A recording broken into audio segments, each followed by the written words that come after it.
Hello everyone and welcome to the Migration and Upgrade Centre. My name is Stephen Ball. I'm going to be your host today. I'm joined here today by Al Mannarino. Good morning, Al. Hello. And also by Mary Kelly. Hello. So between Mary and Al together, they have done hundreds of conversions, helping people upgrade through the years. And we're very lucky to have two expert panel members on with us today. So what I thought to do, rather than having a general kind of list of all the different things that you can do through migration upgrades, I've set these guys a task to come up with their top five most important things for sorting out to do a code migration. And we're going to go through each of those in turn, and then hopefully follow up with some more in depth on those, and also kind of 6 to 10 and so on in later videos. So let's kick off with our top five first of all, and then we'll dive into them. So Al, do you want to give me your top five in reverse order? So for me, the top 5 items that always come up for legacy migrations are, first you need to migrate the third-party libraries and components, and then you might possibly need to migrate Unicode, and then you might need to migrate your database, and then followed by needing to migrate middleware, and finally, you need to correct any types of runtime errors you might get. So that would be my top 5. Okay, super. So putting third-party components at number 1 or at number 5? Third-party components is my top item for migration. Top item. So number 1. Okay, all right, super. Mary, what about you? What's your 5 to 1? So my number 5, I tend to get a lot of questions on modernizing the UI and adding in the Windows 10 APIs. My number 4 tends to be middleware. Number 3, the migration to FireDAC. Number 2, the actual Unicode migration, and agreeing with Al on this one. My number 1 is those third-party components. So let's start off with our number 5s then. So for number 5, for runtime errors, so you'll go through the process of adding all your third-party libraries and doing your Unicode migrations. Now you get to run the application. So sometimes you get runtime errors like, a property on the form no longer exists. Or you might be using some old DLL that's no longer on your laptop. So these are some specific runtime errors that need to be fixed, and you don't know about them until you actually start to run the application. Mm-hmm. A unique situation is some of these third-party libraries, let's say the older versions, used to have a property in the designer, like the column count for a grid that used to exist there when the component was the old component. But now with the newer version, for some reason they removed that property from the designer. So when the application goes to run, it looks for this property called column count on the grid, doesn't find it, so it throws that runtime error. And then when you go to search for that column count variable in the source code, you don't find it because it doesn't exist in the source code. It's really on the form. So for Delphi, it would be in the DFM. So now you have to go into the DFM and search for that property and either remove it or replace it to whatever it's been changed to. So yeah, just kind of keeping up together with kind of what's changed with third-party components. All right, Mary, your number 5 was UI Modernization. Yes, UX has become one of the biggest, hot ticket items out there now. So having the best user experience and the best user interface for your end users tends to be one of the most important things when it comes to, yay, we've migrated this application, but even though we're running it on a Windows 10 machine, it still doesn't look the same, or we'd like to be able to take advantage of all these extra cool features that Microsoft's added. So we've got the VCL styles, for instance, or maybe they're kind of off topic, they're wanting to move towards a mobile environment. So UI tends to be one of the first things that they look at once they've actually completed the migration itself. So you finish with that, of course, you fix all your runtime errors and things like that, as Al was saying. But when it really comes down to it, you want your application to look great, because if it doesn't look great in a lot of cases nowadays, your end users aren't going to be very pleased with the application. They're going to say, yay, it works. But you want them to be excited almost when they open up your application. So actually making it look visually appealing tends to be one of my top 5 in terms of priorities. Yeah, and I certainly I'm seeing that as well, especially with a lot of the changes in Windows 10 and Windows 7 going into life back in January. There's a big push to get Windows 10 support, the new multi-monitor support and the different DPI settings that Windows 10 now offers, which is a big change to some of the older versions of Windows where if the app didn't look right, you just told your customers to change their DPI. That makes a huge difference, and there's a lot of content out there about challenges in making the UI look right on Windows 10. And and now, at least with 10.4, you have the ability to have multiple VCL styles integrated into a single application. So now you can kind of change and you can choose to alter your customer's experience so that they're getting the most out of your application. Yeah, and I think some people might be surprised it's not higher up in the list in terms of a challenge, because changing the UI is often one of the biggest challenges. But I'd probably actually agree with you having it around that number 5, because the things like the new virtual image lists and the way that the traditional Win32 APIs can be modernized with a change of the image list components to kind of have different resolution images to run in very, very quickly to get rid of those scaling issues that the apps have normally moving up is one of the really nice RAD things with component libraries within RAD Studio. So, okay, well, let's move on to, you both have the same thing for number 4, so middleware updates. Al, do you want to kick us off? Well, so for middleware, we still have some legacy customers who used to use the old, we used to call it the Midas technology. It was a COM solution for middleware.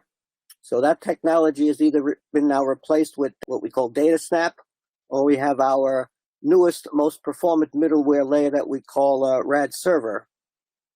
So one of the challenges, if you had a multi-tier application that was using Midas for middleware, now you need to consider replacing Midas to either the DataSnap, the COM-free solution, or I would call it the most performant turnkey out-of-the-box REST server that we call RAD Server.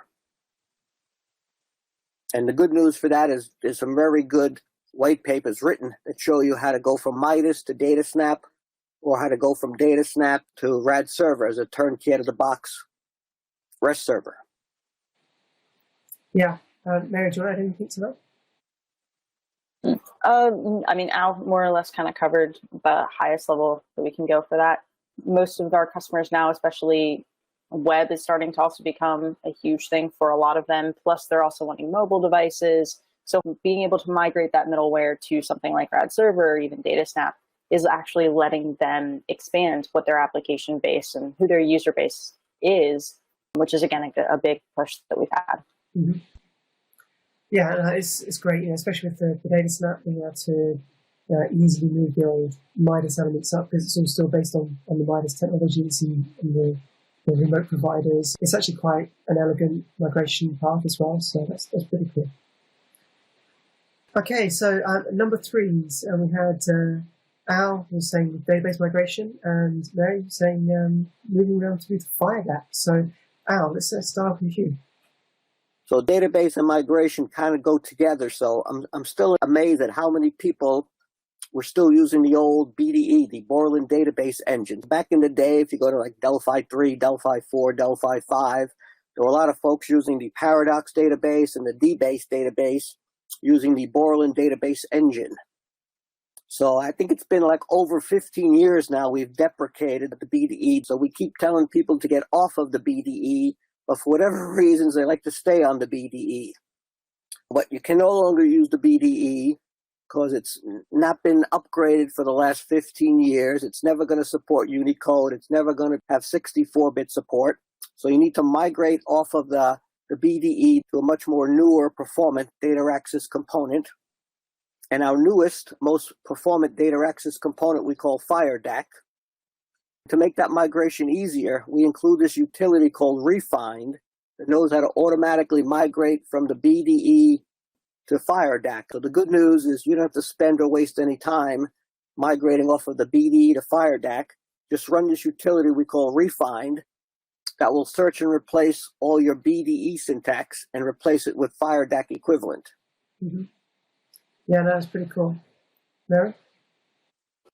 Yeah, and to expand on that, really, with the BDE moving towards something like FireDAC, Al's right, a lot of our customers, surprisingly, are still on it.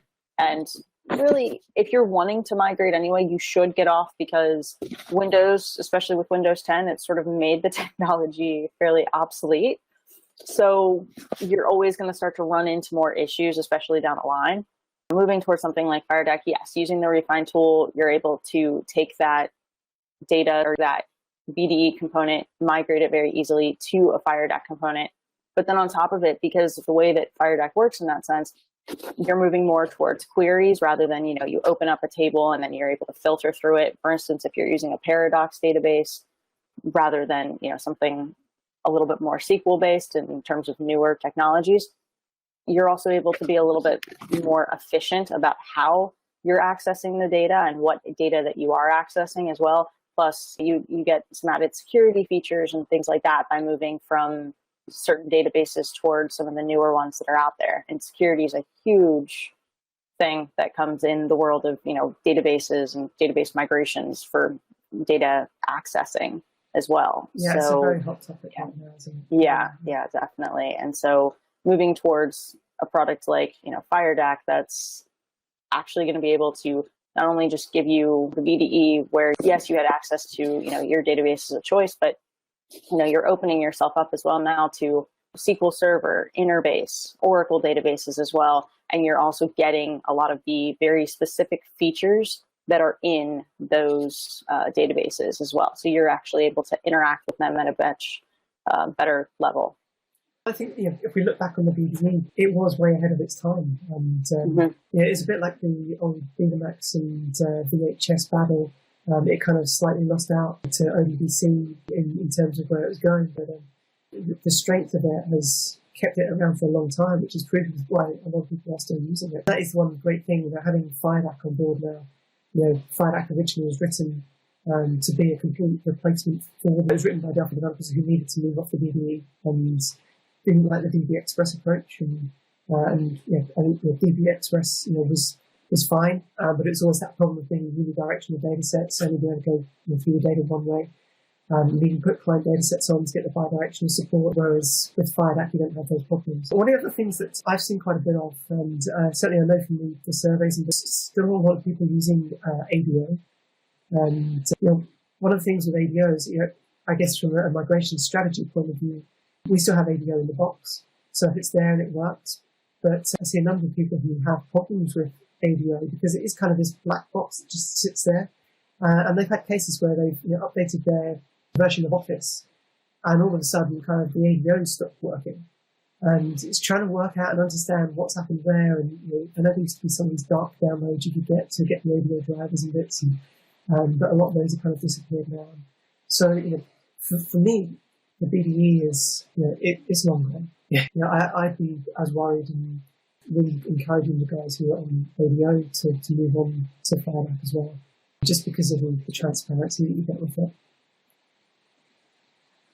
Okay, so let's move on to our number twos. So number two for Mary here is Unicode.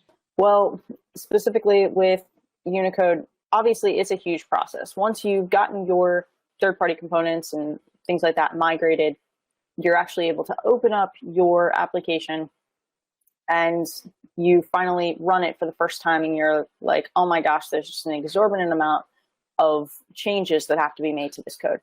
And for the developers that I tend to work with the most, they tend to say that from a Unicode perspective, that is, sort of after they get their components installed, the most difficult challenge that they come across.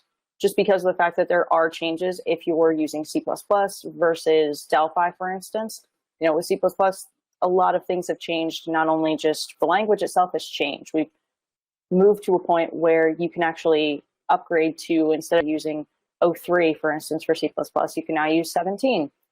So we have, C++ compilers that work with C++ 17 code. So ways that you can, try to make the change, especially with things like strings, moving between older versions and newer versions and trying to figure out how exactly those changes are being made or what is the best way to make a change. Is there portions where you should just convert it because it's telling you how to make the change in a sense from the error messages that you get? Or do you want to rewrite some specific portions of code so that they are supported by Unicode, and they also support the newest C++ language update. Yeah.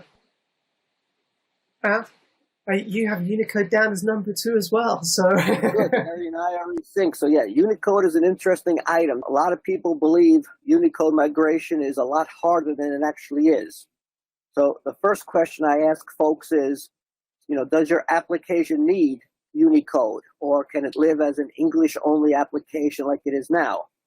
So if your existing code is only using single byte characters and you don't need to support Unicode characters in your code, keep it as an English-only application, then it's a perfectly valid technique to use ANSI string instead of string or Unicode string.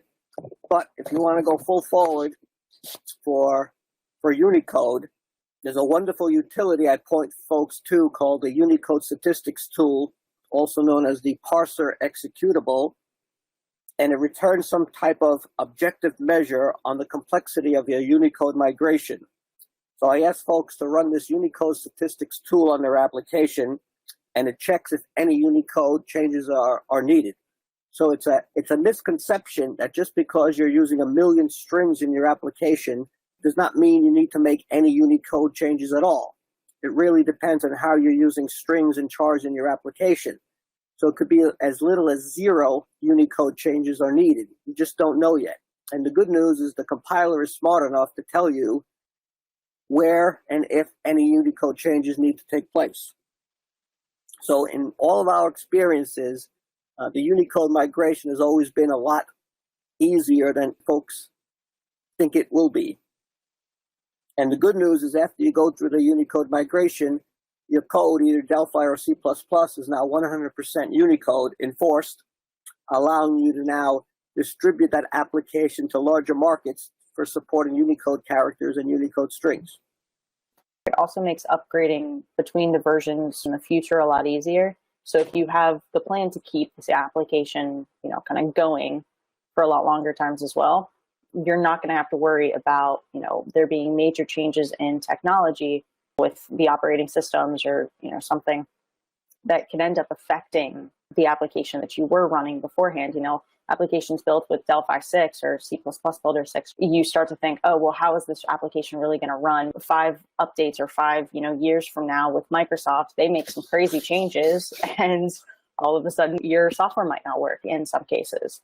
So it also just helps to going through the Unicode migration moving forward in the future. Yeah. So the key point here is Unicode migration is a lot easier than folks think it will be. And the compiler does all the work for you. So it's not like you have to go through every line of code and determine if a Unicode change needs to happen. When you go to build the application, the compiler will throw an error where it suspects a Unicode change is needed. So like one of the common error messages would be like incompatible types string and ANSI string, where the compiler is not sure whether you want this to be cast to a string or an ANSI string. So the easiest solution is just to cast it to what the compiler is looking for, and that makes the compiler happy. Mm-hmm. Yeah, and taking that further, then you can go into our documentation. It'll basically tell you exactly that. So, the doc wiki, we talk about it. Sometimes it's the greatest tool in the world, and sometimes it's not. But on top of having a tool like the Unicode statistics tool, just once you actually get into the migration, just having a document that basically has a full list of every error message that the IDE can throw at you can really help for either Delphi or C++.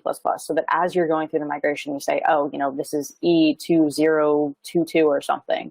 And, you can go click on it and it'll kind of give you an explanation on what's happening and how to fix it. And then if you take some notes, oh, this happened here, moving forward, it also then makes the migration process a lot easier as well. Mm-hmm. Yeah, no, I completely agree with you guys. Unicode is one of those things. I've been through a project back in 2009, 2010, being able to move and kind of get some updated support for some web services and to interact with a .NET application that we had. It's a sister product at the time. And yeah, just kind of going through that then, I think first time through, it took us on a project that was over 1 million lines of code. It took us kind of 10 days. And that was kind of learning what to do and then getting through it and doing it.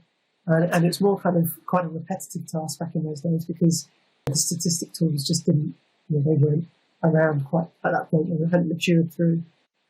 Okay, so we're down to our number one feature then, and before we kind of get to the number one, which is our third-party components, I'm just going to address maybe the elephant in the room is that we've picked out the top five, and there's a lot of other things, obviously, to worry about. And I know one thing, one of the reasons people often want to upgrade is to kind of get the benefit of 64-bit as well.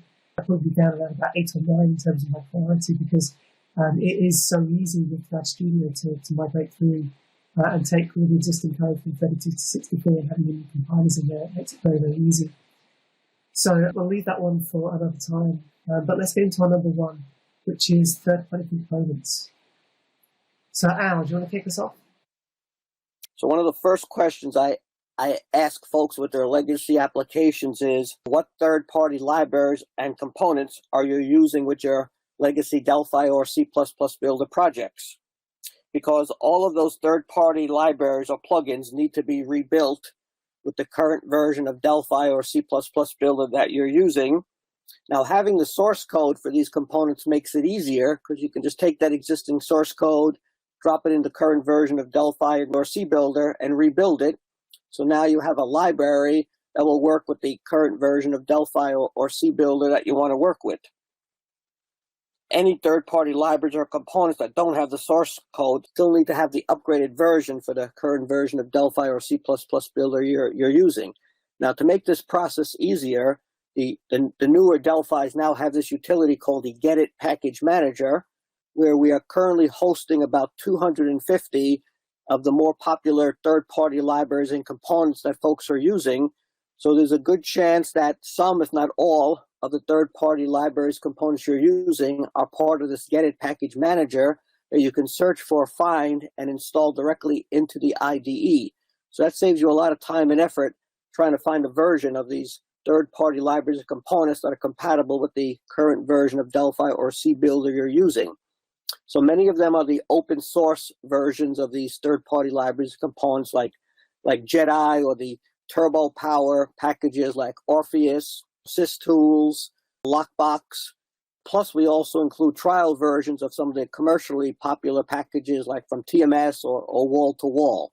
So it's a nice utility inside of Delphi and C Builder now called the Get It Package Manager that allows you to search and find third-party libraries and components and install them directly into the IDE, saving you a lot of time and effort to try to find these packages and libraries outside of the IDE and to certify that they're certified to work with the current version of Delphi and C Builder that you're using. Yeah, Mary? Yeah, going kind of off of what I was saying, making sure that you actually have all of the third-party components before you try to open up your application that you're migrating is the number one sort of step towards any migrations, especially because of the fact, as I was alluding to there, if they're open source, you can go find some of the source code or not, but they have to be recompiled and they have to be a version for 32, or even 64 if you end up moving towards that process, versions of those components, and making sure that you have those components. Because between Al and I, we've seen 28, 32 different component sets that have been installed into these applications or used in these applications. So, that's a huge number. And if you've got, that many, making sure that you actually have them so that you can start through the migration process is going to make your life a lot easier, especially because when you have these newer versions that are compiled, if you try to open up the applications and you have older versions, you're going to see a lot more errors. And in a lot of cases, the applications won't even open anyway. So making sure that you actually can take all of those components, especially the newer ones that have already been pre-compiled. If you ran the Unicode statistics tool, it's going to kind of give you the worst case scenario on, hey, you have, 80,000 changes or 250,000 changes that you have to make in Delphi, but it doesn't take into account that those are partly third-party components. So there's even a more greater chance that just by making sure that you have the updated versions of the third-party components, that you can actually get by with a lot less in terms of changes that you have to do then, especially, when you move towards things like the TMS or the Dev Express controls, Jedi's still there. There's not like there were that many changes. It's only gotten better as the versions have gone by, and it's already has all that Unicode support. So you don't have to go and make any of those changes yourself. So you install Jedi, and that's one less portion of your application that you actually have to migrate.